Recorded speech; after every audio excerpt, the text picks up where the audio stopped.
क्या क्रोनिक पैंक्रेटिस की वजह से पैंक्रियाज में कैंसर होने का रिस्क होता है? कि क्रोनिक पैंक्रेटिस की वजह से कंप्लीट ऑर्गन है वो कंप्लीटली डैमेज हो चुका होता है। इन्फ्लेमेटरी एक्टिविटी 5 to 10 ईयर्स से जो कंटिन्यूस होती है, इन्फ्लेमेशन की वजह से पैंक्रियाज के अंदर कैंसर डेवलप होने का भी रिस्क होता है।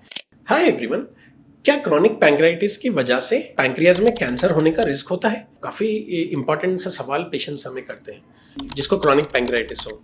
क्रोनिक पैंक्रेटिस की वजह से पैंक्रियाज में कैंसर होने का जो रिस्क होता है वो एटलीस्ट 10 टाइम्स बढ़कर होता है। उसका रीज़न ये होता है कि क्रोनिक पैंक्रेटिस की वजह से पैंक्रियाज कंप्लीट ऑर्गन है वो कंप्लीटली डैमेज हो चुका होता है और पैंक्रियाज में रेगुलर इन्फ्लेमेटरी एक्टिविटीज़ होती हैं जो पैंक्रियाज के ऑर्गन को कंप्लीटली डैमेज कर देती है। तो ये इन्फ्लेमेटरी एक्टिविटी 5 to 10 ईयर्स से जो कंटिन्यूस होती हैं जिसकी वजह से पैंक्रेटिस होता है और जिसकी वजह से क्रोनिक पैंक्रेटिस होकर पैंक्रियाज का जो ग्लैंड होता है वो डैमेज हो जाता है।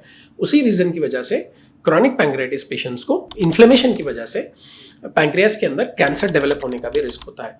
वो कैंसर या पैंक्रियाज के हेड में भी हो सकता है या बॉडी एंड टेल में भी हो सकता है।